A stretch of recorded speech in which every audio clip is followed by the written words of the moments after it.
ओम शांति। 23 जून 2026 के ईश्वरीय महावाक्य पहले सुनते हैं मुरली के मुख्य पॉइंट्स। आज शिव बाबा कहते हैं, रुद्र ज्ञान यज्ञ का रहस्य। इस अविनाशी यज्ञ से पुरानी दुनिया का विनाश होना निश्चित है और नई दुनिया की स्थापना, स्वर्ग की स्थापना हो रही है। ड्रामा की अटल भावी विनाश और नई दुनिया की स्थापना ड्रामा अनुसार निश्चित है, इसे कोई टाल नहीं सकता। राजयोग द्वारा स्वराज्य अभी राजयोग सीख कर हम पुनः सूर्यवंशी देवता बनने की तैयारी कर रहे हैं। स्वर्ग की स्थापना हो रही है। मनुष्य से देवता बनना, दैवी गुण धारण कर लक्ष्मी नारायण समान सर्वगुण संपन्न बनना है। सच्चा योगी वही है जिसकी बुद्धि में एक बाप के सिवाय कोई तीसरा न हो, तब तीसरा नेत्र सदैव खुला रहेगा। और अब सुनते हैं महावाक्यों को विस्तार से। मीठे बच्चे, तुम महान सौभाग्यशाली हो, क्योंकि तुम्हें भगवान वह पढ़ाई पढ़ाते हैं जो अब तक किसी ऋषि मुनि ने भी नहीं पढ़ी है। मीठे बच्चे, तुम महान सौभाग्यशाली हो, क्योंकि स्वयं भगवान की नज़र हमें पड़ी है। स्वयं भगवान ने अपने गोद लिया है। हमें रोज़ रोज़ पढ़ाने आते हैं स्वर्ग के लायक बनाने के लिए। तो बाबा कहते हैं, इसलिए हम बच्चे कितने सौभाग्यशाली हैं। तो महान सौभाग्यशाली हो, क्योंकि तुम्हें भगवान वह पढ़ाई पढ़ाते हैं जो अब तक किसी ऋषि मुनि ने भी नहीं पढ़ी है। प्रश्न, ड्रामा की कौन सी भाभी तुम बच्चे जानते हो, दुनिया की मनुष्य नहीं जानते? उत्तर में बाबा कहते हैं, तुम जानते हो इस रुद्र ज्ञान यज्ञ में विनाश ज्वाला प्रज्वलित हुई है। तुम जानते हो इस रुद्र ज्ञान यज्ञ से ही विनाश ज्वाला प्रज्वलित हुई है। अब सारी पुरानी दुनिया इसमें ही स्वाहा हो जाएगी। यह भावी कोई टाल नहीं सकता। यह ऐसा अश्वमेघ अविनाशी रुद्र यज्ञ है। यह ऐसा अश्वमेघ अविनाशी रुद्र यज्ञ है जिसमें सारी सामग्री स्वाहा होगी। फिर हम इस पति दुनिया में नहीं रहेंगे। इसे ईश्वर की भाभी नहीं, ड्रामा की भाभी कहेंगे। हम फिर स्वर्ग दुनिया में राज्य करेंगे। तो बाबा कहते हैं, यह सब खत्म हो जाएगी और हम स्वर्ग दुनिया में जाकर राज्य करेंगे। इसे ईश्वर की भाभी नहीं, ड्रामा की भाभी कहेंगे। गीत। मुखड़ा देख ले प्राणी जरा, दर्पण में कितना पाप किया, कितना पुण्य किया अपने जीवन में। शिव बाबा कहते हैं, बाबा भी ड्रामा के बंधन में बंधे हुए हैं। वो जो चाहे वह नहीं कर सकते, नियम अनुसार करना पड़ता है। इसलिए बाबा कहते हैं, मैं भी ड्रामा के बंधन में बंधा हुआ हूँ। तो अच्छा, ओम शांति। तुम बच्चे भी मनुष्य हो, यह मनुष्यों की सृष्टि है। इस समय तुम ब्राह्मण धर्म के मनुष्य बने हो। बाप शिक्षा देते हैं आत्मा को अभी अपने स्वधर्म का पता है कि हम आत्मा इस शरीर को चलाने वाली है। आत्मा का यह रथ है। जैसे बाप इस रथ पर आकर सवार हुए हैं, तुम्हारी आत्मा भी इस रथ पर सवार है। सिर्फ आत्मा को यह ज्ञान भूल गया है कि हम आत्मा शांत स्वरूप है। हमारे रहने का स्थान ही मूल वतन में है। यह शरीर हमको यहाँ मिलता है। ऐसे ऐसे अपने साथ बातें करनी है। बाबा कहते हैं, तुम आत्मा शांत स्वरूप हो। अगर तुम चाहो हम शांति में बैठे तो अपने को आत्मा समझ शांति स्वरूप, शांति धाम के निवासी समझो। थोड़ा समय शांति में बैठ सकते हैं।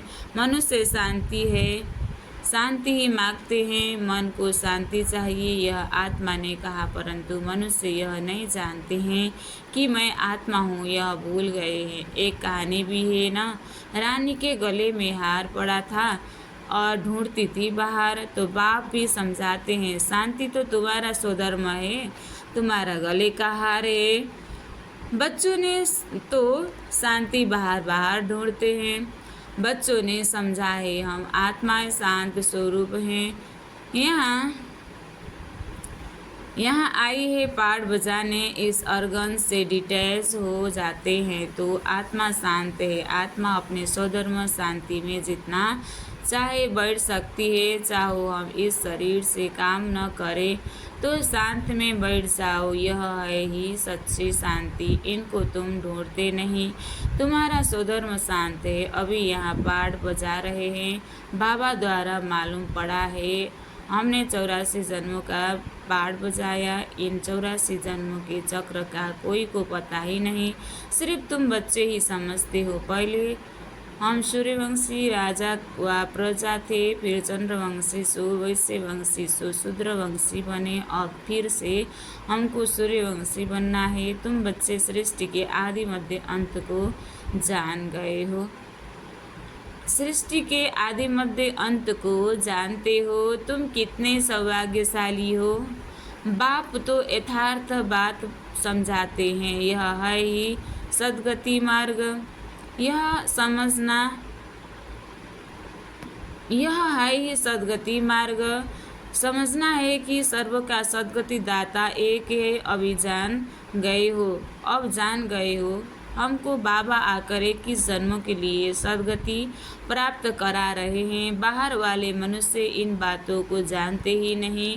तुम ब्रह्मा कुमार कुमारियाँ ही जानते हो। कोई पूछते हैं तुम भी के क्या जानते हो। परीक्षा तो होनी ही चाहिए कि ब्राह्मण व ब्राह्मणी है व नहीं। अगर तुम ब्रह्मा के बच्चे हो तो सृष्टि चक्र को जरूर जानते होंगे। बाबा रचयिता को जानते हो, बाप रचयिता को जानते हैं, रचयिता को जानते हो। ऋषि मुनि आदि तो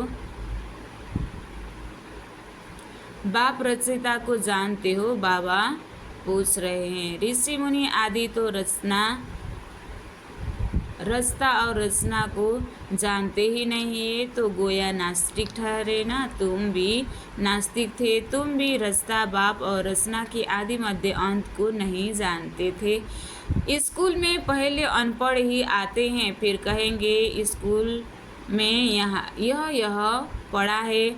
अभी तुम हो ईश्वरीय पढ़ाई में, परमपिता परमात्मा तुमको पढ़ा रहे हैं। यह बुद्धि में समझना चाहिए। रचता तो एक शिव बाबा ही है।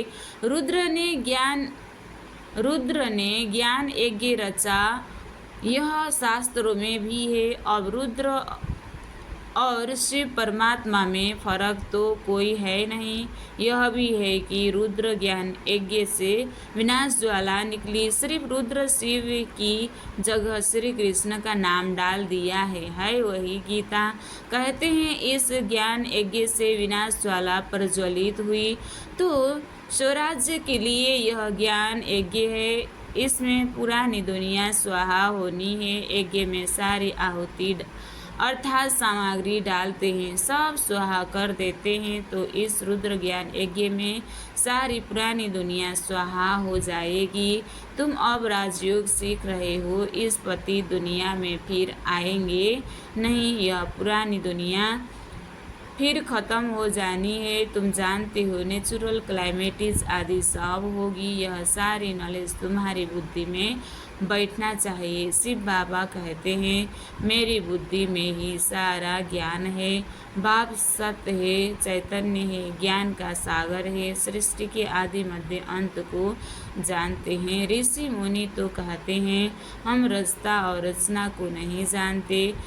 तुमसे कोई पूछेंगे तुमको क्या मिलता है, बोलो जिसको बड़े बड़े ऋषि मुनि आदि कहते थे कि हम रचता और रचना के आदि मध्य अंत को नहीं जानते हैं, सो हम जानते हैं रचता बाप के सिवाय रचना के आदि मध्य अंत का राज कोई समझा नहीं सकता। रचता ही समझाएंगे। तुमको मालूम है मक्खियों की भी रानी होती है। रानी के साथ पीछे पीछे सब मक्खियाँ जाती है। रानी अर्थात माँ के साथ उनका कितना संबंध है। बेहद का बाप भी आते हैं। तो सभी बच्चों को साथ ले जाते हैं। तुम जानते हो बाबा आया हुआ है, हम आत्माओं को साथ ले जाएंगे शांति धाम में। फिर से हमारा सतयुग का पाठ शुरू होगा, जिस पाठ बजाने के लिए तुम यह देवी देवता पद पा रहे हो।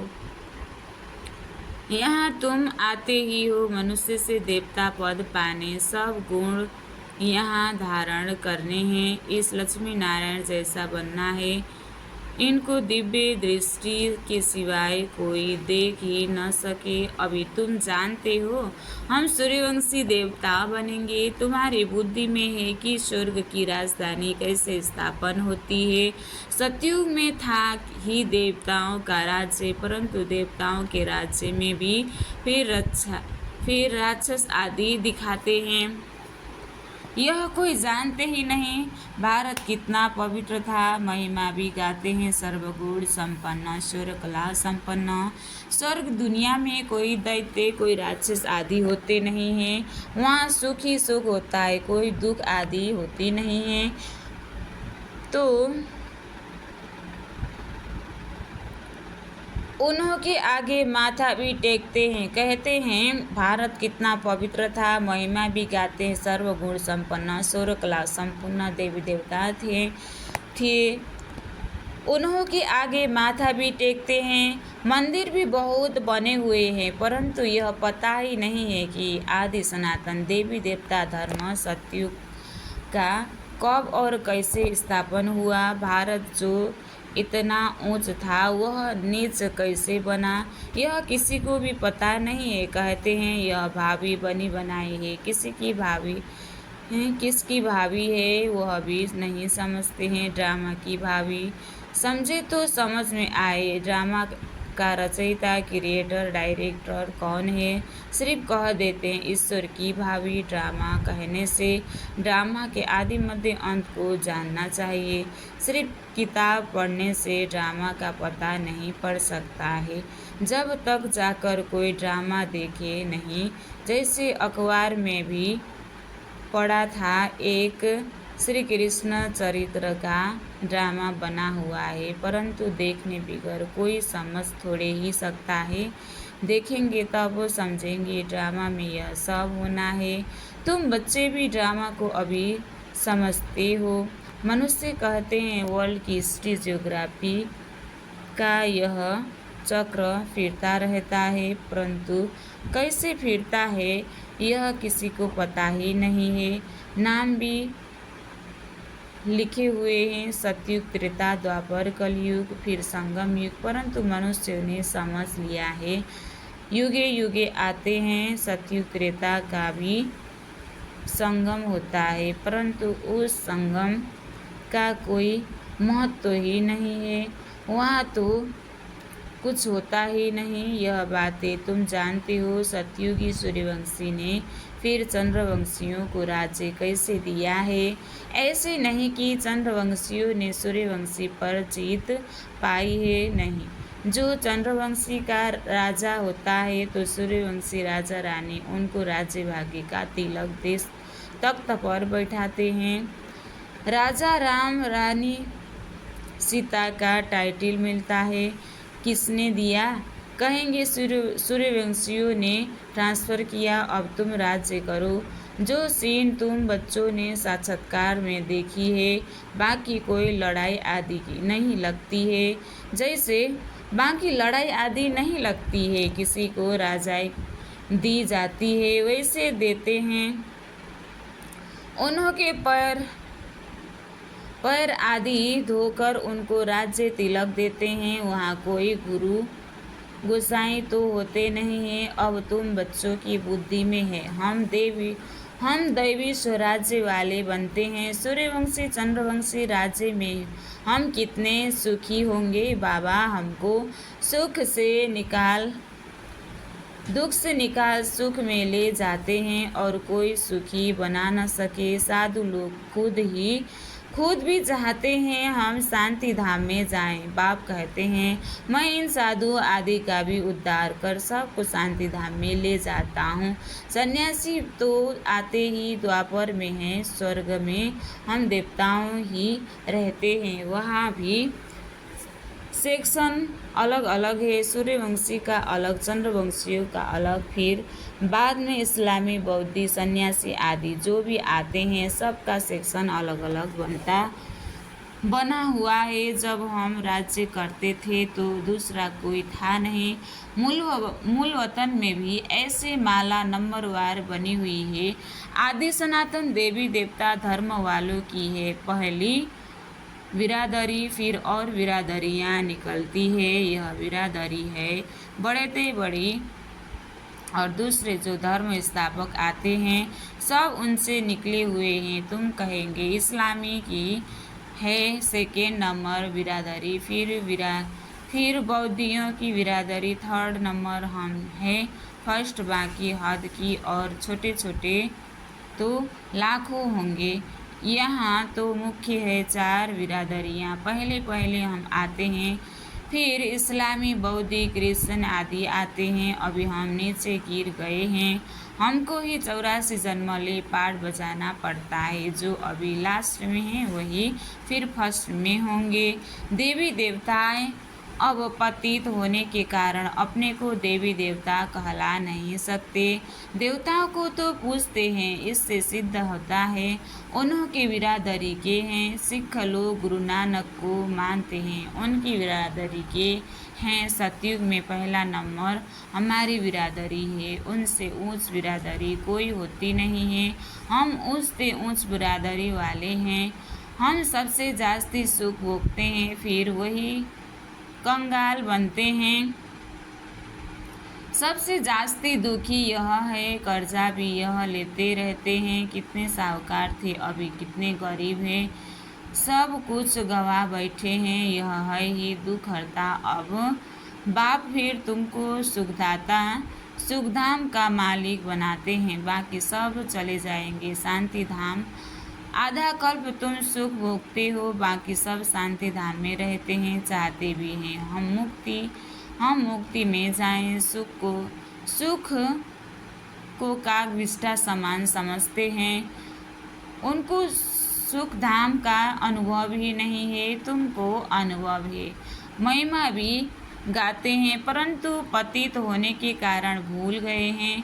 अब बाप याद दिलाते हैं, हे भारतवासी तुम देवी देवता धर्म के हो। स्वर्ग की महिमा भी गाते हैं, फिर पतित होने के कारण भूल भी जाते हैं। भारतवासी तुम देवी देवता धर्म के हो, द्वापर से नाम बदली कर दिया है। देवता धर्म वाले ही पतित बन गए हैं, गाते भी रहते हैं, हे पतित पावन आओ। बाबा ने बताया है तुम कितने जन्म पावन दुनिया में थे, कितने जन्म पतित दुनिया में है, अब फिर पावन दुनिया में जाना है। यह पाठशालाओं की पाठशाला है, यज्ञ का भी यज्ञ है। सारी पुरानी दुनिया इसमें ख़त्म होनी है। होलिका जलाते हैं, यह सब पर्व अभी के हैं। आत्मा चली जाएगी, बाकी शरीर खत्म हो जाएगी। यह नॉलेज कोई सन्यासी आदि दे न सके। गीता में कुछ है, परंतु आटे में नमक मिसल ज्ञान पराय लोप हो जाता है। शिव बाबा कहते हैं हमने यह यज्ञ रचा है, इसमें तन मन धन सब स्वाहा करते हो, जीते जी मरते हो। यह ज्ञान तुमको अभी मिल रहा है। अच्छा, मीठे मीठे सिखलदे बच्चों प्रति माता पिता बाप दादा का याद प्यार और गुड मॉर्निंग। रूहानी बाप की रूहानी बच्चों को नमस्ते। हम रूहानी बच्चों की भी रूहानी बाप दादा को दिल से याद प्यार और गुड मॉर्निंग। नमस्ते बाप दादा, नमस्ते नमस्ते नमस्ते। वाह बाबा वाह, शुक्रिया बाबा शुक्रिया। धारणा के लिए मुख्य सार 1 नंबर, सुखधाम में जाने के लिए अपना दैवी स्वभाव बनाना है।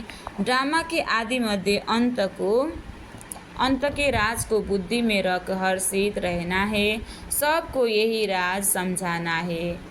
सुखधाम में जाने के लिए अपना दैवी स्वभाव संस्कार बनाना है। दूसरा, स्वराज्य लेने के लिए इस बेहद यज्ञ में जीते जी अपना तन मन धन स्वाहा करना है।